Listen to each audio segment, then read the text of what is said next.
ഒരാൾ YouTube channel തുടങ്ങിയാൽ ഇത്രയും വലിയ ഇഷ്യൂ ഇതാക്കണം. ഇന്ന് നടന്ന അർജുന്റെ ഫാമിലി നടത്തിയ പത്രസമ്മേളനത്തിലല്ലേ മനാഫ് യൂട്യൂബ് ചാനൽ തുടങ്ങിയെന്നാണ് ഇഷ്യൂ. നമുക്ക് നോക്കാം. ആ ഒരു ഇഷ്യൂവിന് ശേഷം ഈ ഒരു ചാനല് 16,000 ഉണ്ടായിരുന്നു, 10K എന്നാണ് പറഞ്ഞിട്ടുണ്ടായിരുന്നത്. പക്ഷെ അതിനുശേഷം ഇപ്പോ ഈ ചാനലിൽ 48K ആയിട്ടുണ്ട്. ഈ സമയം 10/27 ഒക്ടോബർ 2 കേട്ടോ. നാളെ രാവിലെ ആകുമ്പോഴത്തേനും ചിലപ്പോൾ 100K അടിച്ചെന്ന് വരും. ഈ ഒരു ചാനൽ ഇന്ന് നോക്കിയാലേ നമുക്ക് കാണാൻ പറ്റുള്ളൂ. കാരണം നാളെ ഈ ചാനലിലുള്ള വീഡിയോസിനൊക്കെ റീച്ച് കയറും.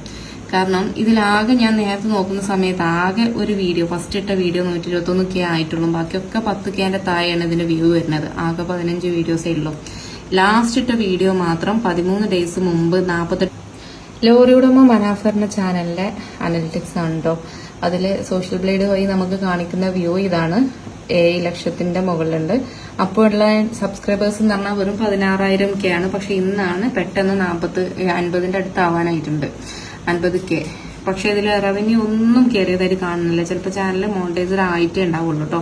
അപ്പം ആ ഒരു കാണുന്ന വ്യൂ കണ്ടിട്ട് പെട്ടെന്ന് റവന്യൂ കയറിയിട്ടുണ്ടാവും എന്നൊന്നും വിചാരിക്കാൻ നിൽക്കണ്ട. കാരണം ആളുകൾക്കുള്ള തെറ്റിദ്ധാരണ ചാനലിൽ കുറച്ച് വീഡിയോ കിട്ടിയിട്ട് അതിൽ കുറച്ച് സബ്സ്ക്രൈബേഴ്സ് കിട്ടിയാലും അതിൽ കുറച്ച് വ്യൂ കിട്ടിയാലും ഒന്നും റവന്യൂ കിട്ടൂല.